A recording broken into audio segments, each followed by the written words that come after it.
आदरणीय मेरे प्रिय दोस्तों और भक्तों, अपने पिछले वृतांत में मैंने श्री जयदेव जी के ग्रंथ गीत गोविंद के 5वें सर्ग की आपको पंक्ति के बारे में एक वृतांत सुनाया था। दोस्तों, यह वृतांत जिस पंक्ति के बारे में है, धीर समीरे यमुना तीरे वसत बने वनमाली, यह बहुत ही सुंदर पंक्ति जब श्री जगन्नाथ जी के कानों में पड़ी तो वह इस अष्टपदी को उस लड़की के पीछे जो गा रही थी, अपने श्री अंग पर महीन एवं ढीली पोशाक पहने हुए ही उसके पीछे पीछे डोलने लगे। प्रेमवश बेसुध होकर लड़की के पीछे पीछे घूमने से कांटों में उलझकर श्री जगन्नाथ जी के वस्त्र फट गए।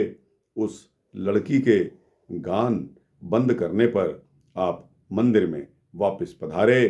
फटे हुए वस्त्रों को देखकर पुरी के राजा ने आश्चर्यचकित होकर पुजारियों से पूछा, अरे यह क्या हुआ कि ठाकुर जी के वस्त्र किस तरह फट गए हैं। पुजारियों ने कहा कि हमें तो कुछ भी नहीं मालूम इस बारे में। तब स्वयं ठाकुर जी ने यह सब बात बता दी। राजा ने प्रभु की रुचि को जानकर पालकी को भेजा और उसमें बिठाकर उसी लड़की को बुलाया गया। उसने आकर विराजमान ठाकुर जी के सामने नृत्य करते हुए इसी अष्टपदी को गाकर सुनाया, धीर समीरे यमुना तीरे वसत वने वनमाली। तो दोस्तों, इसका कितना महत्व होगा आप खुद इसका अंदाज़ा लगा सकते हैं। और उसमें बिठाकर पालकी में उस लड़की को बुलाया गया। लड़की ने नृत्य करते हुए उसी अष्टपदी का गान गाकर सुनाया। तब प्रभु अत्यंत प्रसन्न हुए। तभी से राजा ने उस मंदिर में नित्य प्रति गीत गोविंद का गायन की व्यवस्था कर दी।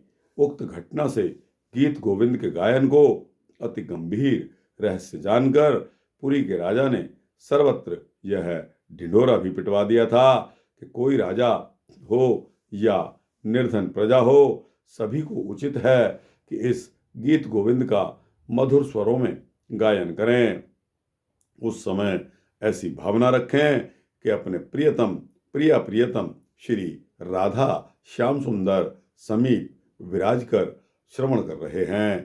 तो दोस्तों, इसके साथ ही इसी धीर समीरे यमुना तीरे वसत वने वनमाली, इस पंक्ति का कितना प्रताप है, क्या महत्व है, इसके आगे आज आपको छोटा सा एक वृतांत है, उसको सुनाता हूँ कि गीत गोविंद के महत्व को मुल्तान के एक मुगल सरदार ने एक ब्राह्मण के मुंह से सुन लिया। उसने घोषित रीति के अनुसार गान करने का निश्चय करके अष्टपदियों को कंठस्थ कर लिया, याद कर लिया। और जब वह मुगल सरदार घोड़े पर चढ़कर चलता था तो उस समय घोड़े पर आगे भगवान विराजे हैं ऐसा ध्यान करके चलता था और फिर उस अष्टपदी का गायन करता था, धीर समीरे यमुना तीरे वसत वने वनमाली। एक दिन उसने घोड़े पर प्रभु को आसन नहीं दिया और इसका गान करने लगा। फिर क्या देखा कि मार्ग में घोड़े के आगे आगे मेरी ओर मुख किए हुए श्याम सुंदर स्वयं पीछे को चलते हैं और सारा का सारा गान सुन रहे हैं। तब उस मुगल सरदार ने घोड़े से उतरकर प्रभु के चरण स्पर्श किए और अपनी नौकरी को छोड़कर विरक्त वेश धारण कर लिया। गीत गोविंद का इतना अनंत प्रताप है कि इसको सुनकर भगवान श्री कृष्ण स्वयं दौड़े दौड़े चले आते हैं। स्वर्ग की देवांगनाएं भी इनका गायन करती हैं। इनकी महिमा का वर्णन कौन कर सकता है, जिस पर स्वयं रीझ कर भगवान श्री कृष्ण ने उसमें अपने हाथ से पद लिखा हो। तो दोस्तों, अपने श्री भक्तमाल के टीकाकार श्री प्रियादास जी ने इस घटना को अपने हिसाब से वर्णन करके यह कवित्त लिखा है। तो दोस्तों, यह कवित्त आपके समक्ष गायन करूँगा और उसी के साथ ही यह वृत्तांत संपूर्ण हो जाएगा। तो दोस्तों, प्रियादास जी इस घटना का वर्णन कुछ इस प्रकार करते हैं। सोता एक माली की जू, बैंगन की वारी माझ तोरे वनमाली, गावे कथा सर्ग 5 की। सुता एक माली की जू, बैंगन की वारी माझ तोरे वनमाली, गावे कथा सर्ग 5 की। क्योंकि 5वां सर्ग है।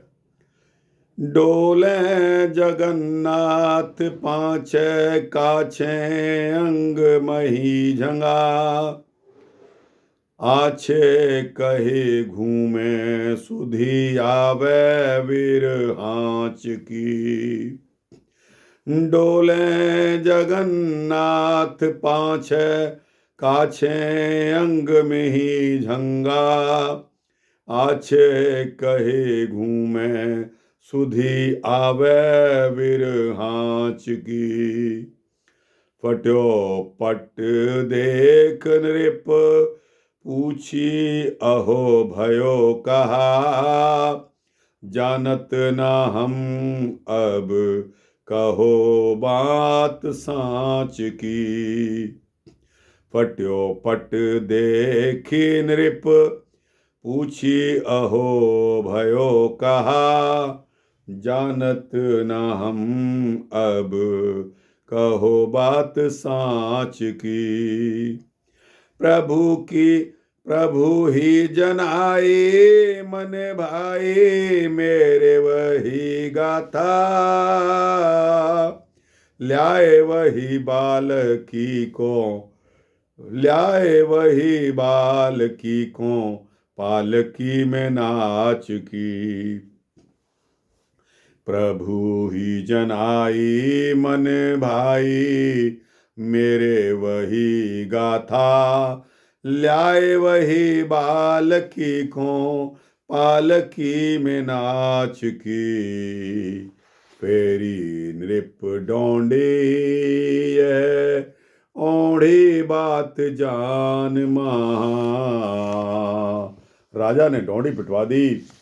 फेरी नृप डोंडी ओढ़ी बात जान महा, कही राजा रंक पढ़े नीक ठोर जान के, कही राजा रंक पढ़े नीक ठोर जान के। फेरी नृप डोंडी ओढ़ी बात जानी महा, कही राजा रंक पढ़े नीक ठोर जान के। अक्षर मधुर और मधुर स्वरन ही सो, अक्षर मधुर और मधुर स्वरन ही सो, गावे जब लाल प्यारी ढिग हिले आन के, गावे जब लाल प्यारी ढिग हिले आन के। सुनी यह रीत एक मुगल ने धारी लई, सुनी यह रीत एक मुगल ने धारी लई। पढ़े चढ़े घोड़े आगे श्याम रूप ठान के, पढ़े चढ़े घोड़े आगे श्याम रूप ठान के। पोथी को प्रताप स्वर्ग गावत हैं देव बधू, पोथी को प्रताप स्वर्ग गावत हैं देव बधू। आप ही जू रीझ लिख्यो निज कर आन कै, आप ही जू रीझी लिख्यो निज कर आन कै, फेरी नृप ढोड़ी यह ओड़ी बात जान महा, कही राजा रंक पढ़े नीकी ठोर जान कै, कही राजा रंक पढ़े नीकी ठोर जान कै, फेरी नृप ढोंडी यह ओड़ी बात जान महा। तो दोस्तों और भक्तों, इस सूक्ष्म वृत्तांत में मैंने आपको इसकी महिमा, इसका प्रताप आपको बताया कि इस 5वें सर्ग की अष्टपदी जिसकी लाइन है, धीर समीरे यमुना तीरे वसत वने वनमाली, धीर समीरे यमुना तीरे वसत वने वनमाली, इसका क्या प्रताप है। दोस्तों, यह वृत्तांत यहाँ समाप्त होता है।